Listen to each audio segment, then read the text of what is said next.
लीजिए सुनिए शैलेश जी द्वारा संश्लेषित उपन्यास द्वादश ज्योतिर्लिंग द 12th पिलर।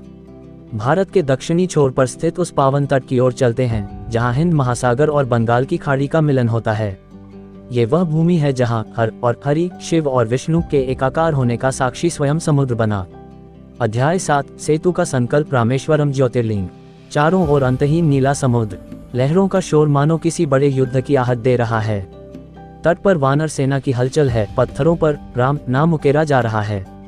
लेकिन इस कोलाहल के बीच एक शांत रेतीला टीला है जहां मर्यादा पुरुषोत्तम श्री राम अपनी आंखें मूंदकर ध्यानस्थ हैं। ये स्थान है रामेश्वरम, जिसका अर्थ है वह जिसके ईश्वर राम हैं, या वह जो राम के ईश्वर हैं। सीता माता की खोज में जब भगवान श्री राम लंका के द्वार समुद्र तट पर पहुंचे तो विशाल सागर पार करना सबसे बड़ी चुनौती थी। विजय और शक्ति के लिए श्री राम ने समुद्र के किनारे रेत का एक शिवलिंग बनाया और महादेव का आह्वान किया। भगवान राम ने प्रार्थना की, हे आशुतोष, रावण जैसा महाबलशाली भक्त आपका प्रिय है, परंतु अधर्म के नाश के लिए मुझे आपका आशीर्वाद चाहिए। जैसे ही राम ने शिवलिंग की पूजा पूर्ण की, महादेव प्रकट हुए।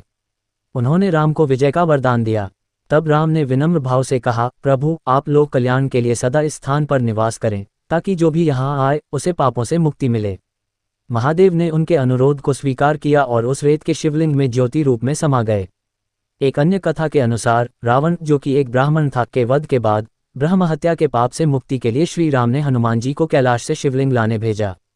हनुमान जी के आने में विलंब हुआ तो माता सीता ने अपने हाथों से बालू रेत का लिंग बनाया, जिसे रामलिंग कहा गया।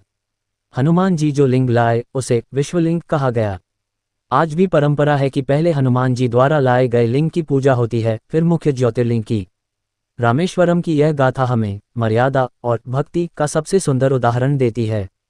ये सिद्ध करता है कि विष्णु और शिव में कोई भेद नहीं है, एक दूसरे को अपना आराध्य मानते हैं। यहाँ की रेत का एक एक कण आज भी उस पुल राम सेतु की गवाही देता है जो धर्म की रक्षा के लिए बनाया गया था। ये अध्याय यहीं समाप्त हुआ। कल फिर मिलेंगे अगले अध्याय में महादेव की अष्टम ज्योतिर्लिंग की कथा के साथ। तब तक के लिए हर हर महादेव।